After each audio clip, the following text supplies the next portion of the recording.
Can I read that out quickly, Addy? Yes, carry Got on. a message there, a second from bottom there. Love Big Dunk. He should make a movie. Legend, and I'm a red.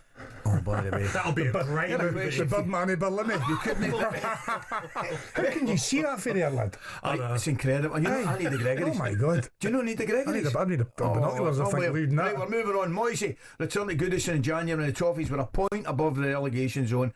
He's guiding them to 14th now, 17 points clear of the drop. No doubt, done a great job.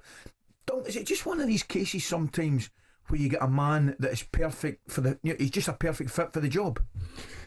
Yeah, if there is such thing, you know what I mean. Obviously, I feel it was we all felt it was inevitable that David Moyes was going to come back to Everton. Yeah, it was inevitable. Why? Because he'd done such a good job the time before, and he spent so much time there. I think it was 11 years. 11 years in the Premier League, quite incredible, really. And I know that he was lined up before he came back. So when I was in charge, he was lined up to come in, and it didn't quite happen for him. Because I think Carlo Ancelotti left Napoli, so they turned round and went for Carlo, because I knew David was very close at that time, so it was inevitable really he was going to come back. And as you said, he's done a great job. He got a lot of great results, and quite comfortably up the division. I mean, to be fair, Ali, they were never going to get relegated. No. That was never going to happen. Correct. Everton do not get relegated on 21 points or 22 points. Right? The three teams that are coming up now are absolutely miles off. They're miles off. Back in our day, it was 40 points. Yes. That's nowhere near that now. Everton were never going to finish on 22 points or whatever it's going to be. So they were going to stay up. But in saying that, he's done a great job. I've seen you speaking to David Moyes recently, and you said there's going to be money to spend. But I wanted to ask you, where should they spend it? Because Beto, for instance, 7 goals in 27. Calvert-Lewin, 3 goals in 23. Do they need a top striker who can get 15, 20 goals a season? Absolutely. Every single team needs a striker. That was one of the reasons why I actually struggled up in Inverness when I was up there. I myself in my management didn't have a striker who scored the goals. So you need somebody to put the ball in the net, don't you? You need an McCoist in your team, don't you? Yes. But where do you get them? How expensive are they going to be?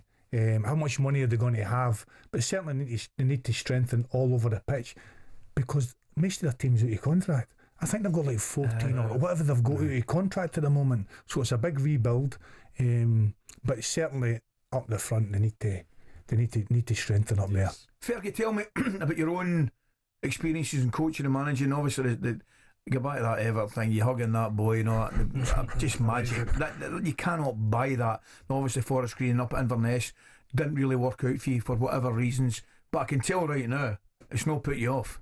No, it's not put me off. I love it, Ali. I mean, my background obviously was the football, when it was the coaching. I come right through all the academies. I'm a development coach, so I've done all my time, all my badges, all the hours, and of course I picked a couple of really tough jobs, didn't I?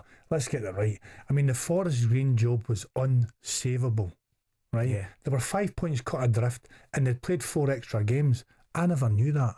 I didn't do my homework. I knew there were 5 points adrift. I'm driving down the motorway to go and meet the guy. My son phones me and says, "Dad, do you know they've played 4 extra games? Then the team's running about you.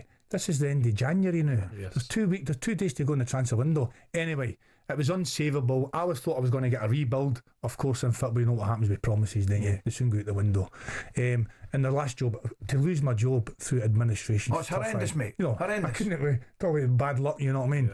Give us a wee insight into that. I mean, it's not just people, it's people losing their jobs. It's not just players, it's the whole club. But it's the threat.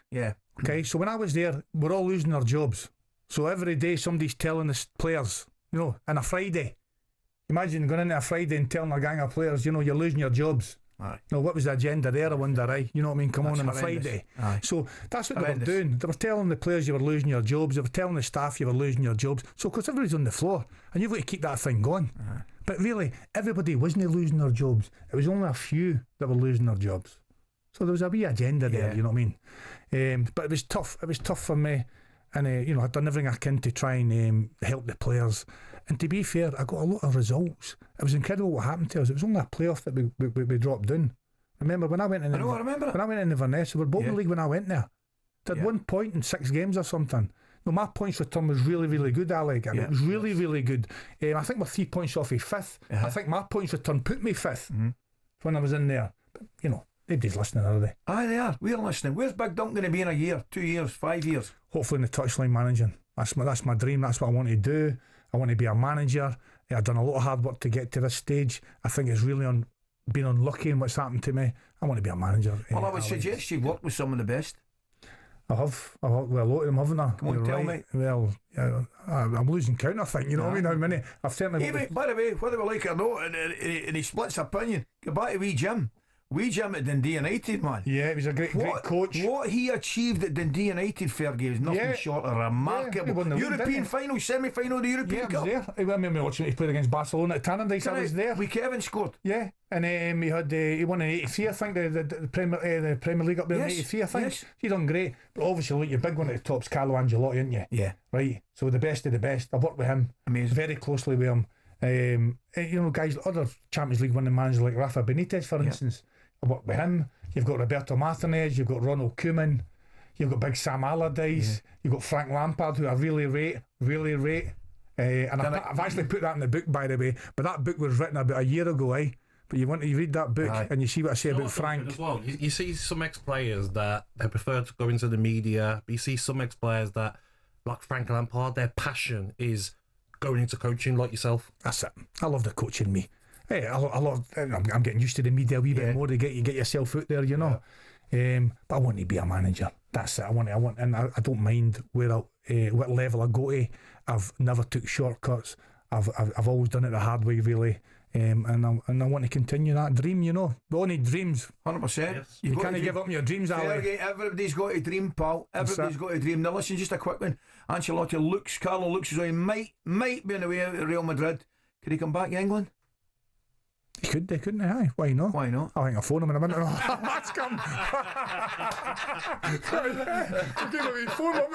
I'm sure he would pick up. What I'm taking out of that, the big man's got his number on speed dial. That's it. Fergie, man, I've got to go to a break. I'm devastated. Absolutely brilliant to see you. Fantastic. I'm just looking the Newcastle Rangers legend. Don't forget, Big Dunk, the up front autobiography is out now and it's available in all bookstores from Wednesday, I beg your pardon, and you can pre-order your copy online now. Get that held up with the camera. There it is, mate. And I think I'm okay on Friday. You've got a wee book launch and I'm going to come down and see you. Don't commit yourself. I know what you're like.